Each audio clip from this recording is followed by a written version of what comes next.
E vamos começar o nosso bate-pronto falando do Coritiba, que ontem perdeu em casa, então, para o Bragantino pelo placar de 1-0. Bragantino fez o gol logo no começo do jogo, ainda no primeiro tempo, e o Coxa não mostrou forças para reagir, para pelo menos empatar, e ficou agora mais distante da saída da zona do rebaixamento, porque os resultados na rodada também não ajudaram muito, né? TT Mota, boa tarde. Uma ótima tarde para você, Linhares. Grande abraço a todos ligados com a gente aqui no Bate Pronto Curitiba. Pois é, o torcedor Coxa Branca foi ao Couto Pereira, mais de 34 mil pessoas, recorde de público do Verdão nesse Campeonato Brasileiro, batendo aí o público da rodada diante do Fluminense, que tinha sido mais de 32 mil pessoas. Mas, mais uma vez, a torcida, os jogadores e o técnico Thiago Kozlowski não gostaram do desempenho da arbitragem na partida de ontem. Claro, daqui a pouquinho a gente vai falar dos lances, vamos analisar o desempenho do Coritiba em campo, trazer as palavras do treinador, mas o que ficou na boca do torcedor e também na boca do elenco foi a questão da arbitragem. Tanto é que é o assunto da nossa enquete de hoje. E o Coritiba reclamou deste pênalti, desta penalidade talvez não marcada no Diogo Oliveira. Também teve o gol do Marcelino Moreno, que foi aos 18 minutos da segunda etapa. O assistente acabou marcando impedimento, que seria ali o gol de empate do Coritiba. Coritiba que até depois desse gol que foi anulado impedimento, cresceu na partida. E o volante Bruno Gomes falou da pressão da arbitragem no jogo de ontem. Ele falou justamente como que foi em campo esse duelo aí, essa negociação, digamos assim, com o trio de arbitragem. Vamos ouvi-lo. Cara, acho que o jogo todo os caras vinham prendendo o jogo. O goleiro ele tava quase pedindo um amarelo pro juiz. O quarto árbitro também toda hora ameaçando. A gente joga dentro de uma pressão, às vezes que fora da torcida, mas o juiz tá o tempo todo ameaçando, falando, isso daí não dá, dentro de campo tu tem que estar tranquilo, o juiz te ameaçando o tempo todo com o amarelo tu acaba jogando com mais pressão do que tu já tem, aí fica difícil também. Às vezes a gente só quer conversar com o cara já vem oferecendo amarelo todo, e não é assim que tem que ser, a gente sabe que às vezes tem que ter um diálogo, e é só isso que a gente pede às vezes. Cara, acho que o jogo todo... Diálogo que não aconteceu, de acordo com o Bruno Gomes, a arbitragem pressionou. Quem apitou o jogo de ontem, o árbitro da partida, foi o Yuri Elino Ferreira da Cruz. Ele que inclusive havia apitado na rodada anterior Atlético Paranaense 3, Cruzeiro 3, jogo que aconteceu na Arena da Baixada.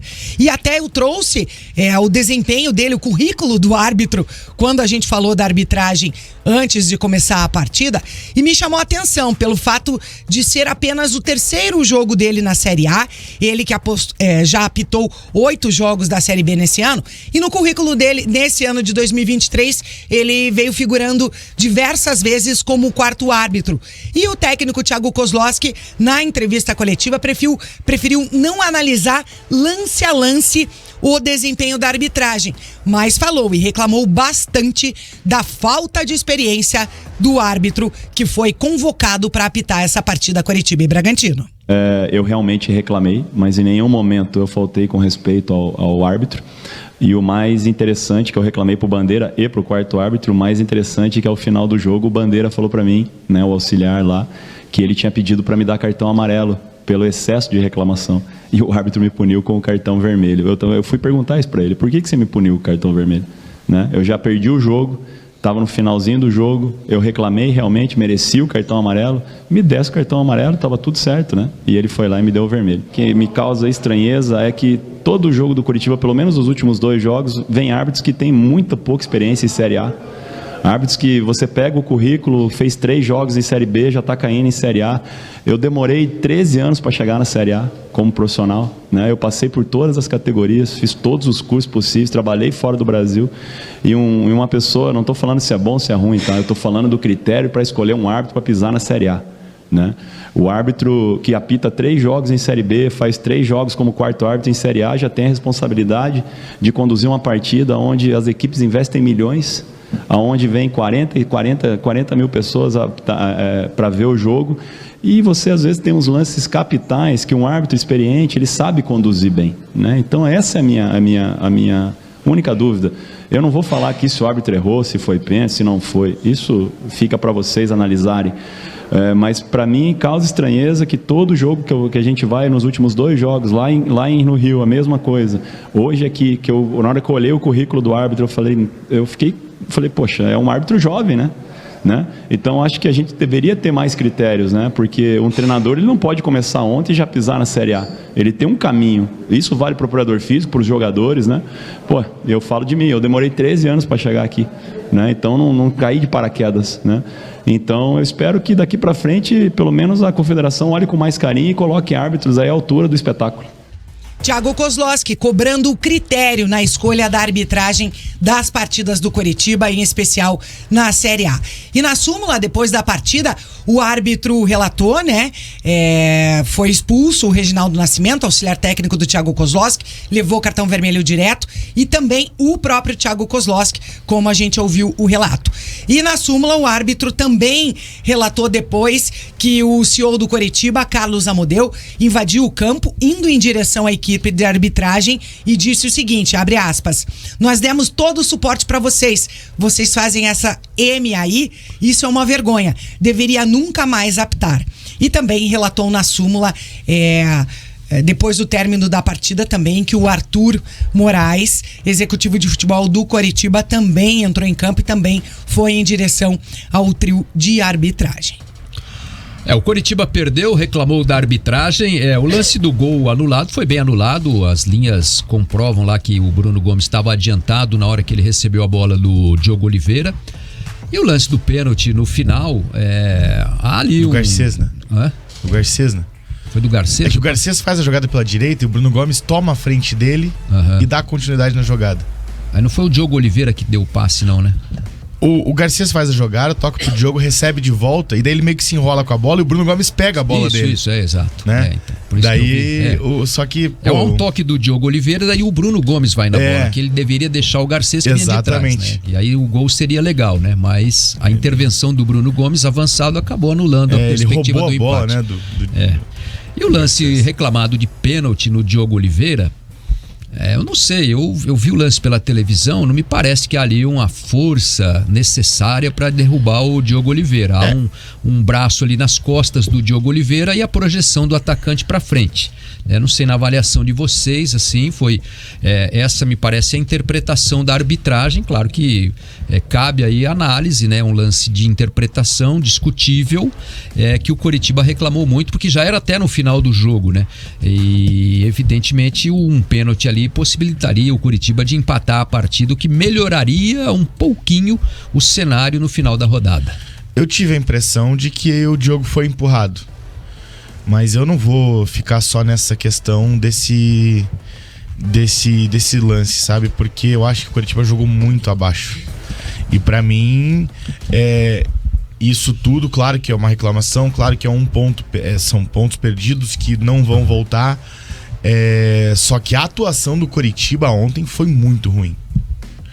Então, assim, a arbitragem acaba servindo de uma muleta para uma atuação ruim, né? Você quer jogar, transferir a responsabilidade para a arbitragem ao invés de assumir, hoje não jogamos bem e não merecemos um resultado melhor do que o Mas que o árbitro é inexperiente, Não, com certeza, é inexperiente, mas sempre vai ter alguém inexperiente. O cara não vai começar do nada. O Caio César é inexperiente na Série A. E acho que também, que a gente até... Foi mal demais ontem. O próprio Thiago Kozlowski é inexperiente na Série A. A gente até comentou durante a transmissão a questão dos critérios, né? Então, que foi realmente o que também aconteceu na partida diante do Botafogo. A mudança de critério do árbitro durante a partida. O grande problema, na verdade, da arbitragem brasileira, na minha visão, é a falta de critério. O cara começar um jogo com um critério e por pressão de um lado ou de outro, por pressão de um banco de reservas ou de outro, por pressão do VAR, acabar mudando, né? O árbitro do jogo contra o Botafogo, ele tava no critério.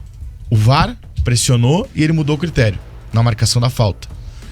Então, eu acho que o grande problema da arbitragem brasileira é isso. Eu não vejo como o árbitro indo prejudicar o time do Coritiba ontem. Vou para o Couto Pereira hoje para o Bragantino ganhar. Não, desculpe, mas eu não consigo ver assim.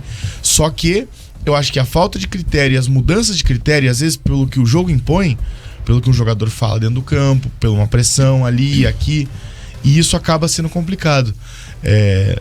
Pro árbitro seria cômodo dar aquele pênalti no final do jogo, inclusive. Pô, jogando no Couto com 35 mil pessoas quase, é muito mais fácil o árbitro dar um pênalti assim do que um pênalti pro adversário. Sim. Com todo respeito. Evidente. Né? Porque o árbitro, geralmente os árbitros eles apitam um pouquinho mais caseiros. Isso são quase todos. Como aconteceu, a gente vai falar daqui a pouco, lá na Vila Belmiro, né? Se bem que lá não tinha ninguém no estádio, não tinha pressão da arquibancada e tal, mas um lance também interpretativo, né?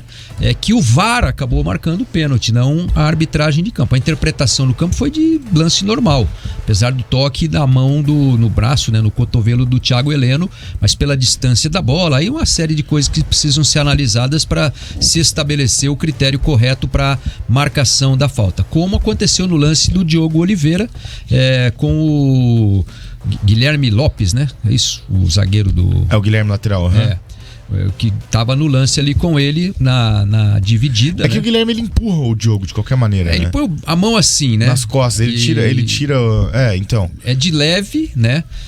É o que eu acho assim, a avaliação que tem que se fazer houve ali força necessária para derrubar o jogador, que acho que foi essa no lance rápido, vendo pela televisão, a gente mostrou hoje de manhã no RND aqui, não me pareceu ter intensidade para derrubar o Diogo Oliveira, né?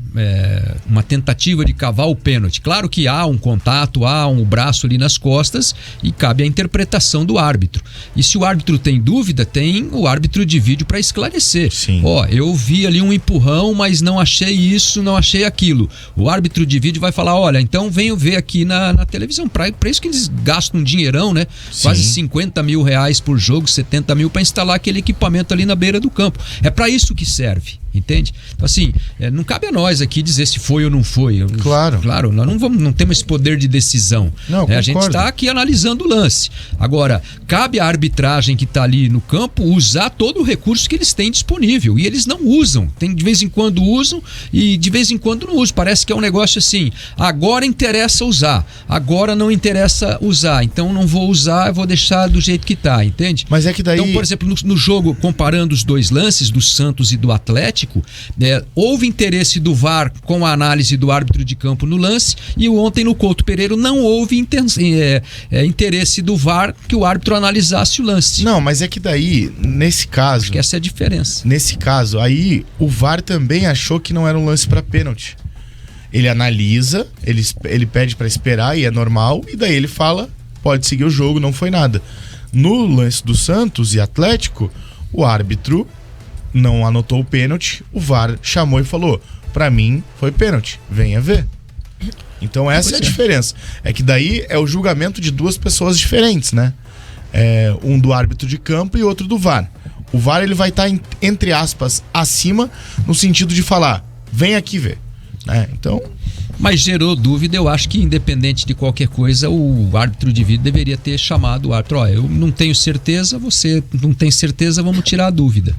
Para isso que serve a ferramenta, entendeu? Mas se o árbitro de vídeo não achou que era pênalti, não tem por que chamar. Mas assim, no mínimo merecia uma avaliação. Porque senão vai ter 10 vezes o árbitro indo pro VAR do jogo. Tá ali para isso. Não tá ali para isso. Não, desculpa, tem que ter. Não tá ali pra isso. Se tiver 10 lances com dúvida, você tem que analisar os 10. Não tá escrito no regulamento, na cartilha do VAR, que você só pode olhar um ou dois. Se tiver 10, você tem que olhar os 10. Tudo bem, mas se aquele ali não foi passível de achar que deveria ser analisado por ninguém, não tem porquê. A gente tá discutindo o lance aqui porque tem dúvida. Ok? Depende, você acha que foi pênalti? Não, eu acho que houve um empurrão nas costas. A minha dúvida é, a intensidade foi suficiente? Aí o árbitro tem que avaliar isso lá. Mas não tem como analisar no vídeo? Claro que tem. Não. Pô, se você puser o vídeo na velocidade... Claro que se você puser na câmera lenta, é uma visão. Agora, se você põe no lance na velocidade normal, você tem... Mas análise de intensidade é só se você sentiu aquilo, não tem o que fazer. Mas tem a imagem, a imem é pra isso. Tudo bem, mas se os dois... Mas tem que ter a experiência dele. Mas o árbitro apita jogo, é que nem o Kozlowski falou, é um cara aí que tá apitando pela terceira vez, não tem experiência, então também isso tem peso na hora de tomar uma decisão dessa. Né? Agora, eu acho que o lance, naquele momento, até a gente está discutindo aqui, então gerou dúvida. Então, você achou que foi? No momento exato, eu tive a impressão eu que sim. tenho dúvida quanto à intensidade. A Janaína, você achou que foi ou não foi? Você viu na televisão, né? Na televisão. Eu achei que não foi. Então, só que aqui, assim, a gente tem 3 opiniões aqui diferentes. O que eu quero dizer só nesse caso é que se o árbitro de campo achou que não foi e o árbitro de vídeo também achou que não foi, não tem porque não faz o mínimo sentido ele chamar para visualizar o lance. Mas se o lance gerou dúvida, né? Se o lance gerou dúvida, eu acho que a função do cara do vídeo é convocar o árbitro para tirar a dúvida. Independente se os dois concordaram que não houve nada, eles têm que olhar lá porque de repente a imagem pode mostrar que eles estão errados. E é para isso que serve o VAR. O VAR serve para corrigir os erros de campo. E o pênalti é um lance capital. E se tiver 10 desse aí, tem que olhar os 10, na minha opinião. Tudo bem. Certo? Certo. Vamos pro próximo assunto. Que os 2 jogos tiveram essas situações, né? Só que eu acho que o árbitro de campo, ele tá próximo do lance, né? Ele consegue identificar talvez até melhor naquele momento do que o árbitro de vídeo, que tá ali na sala, claro, com imagens que trazem qualidade em vários ângulos, né? Mas ele consegue ter aquela impressão. Então, o que eu acho que fica pior é quando o árbitro de campo acha que não foi nada e o VAR manda parar, entendeu? Aí ele acaba sendo influenciado e gera toda aquela discussão.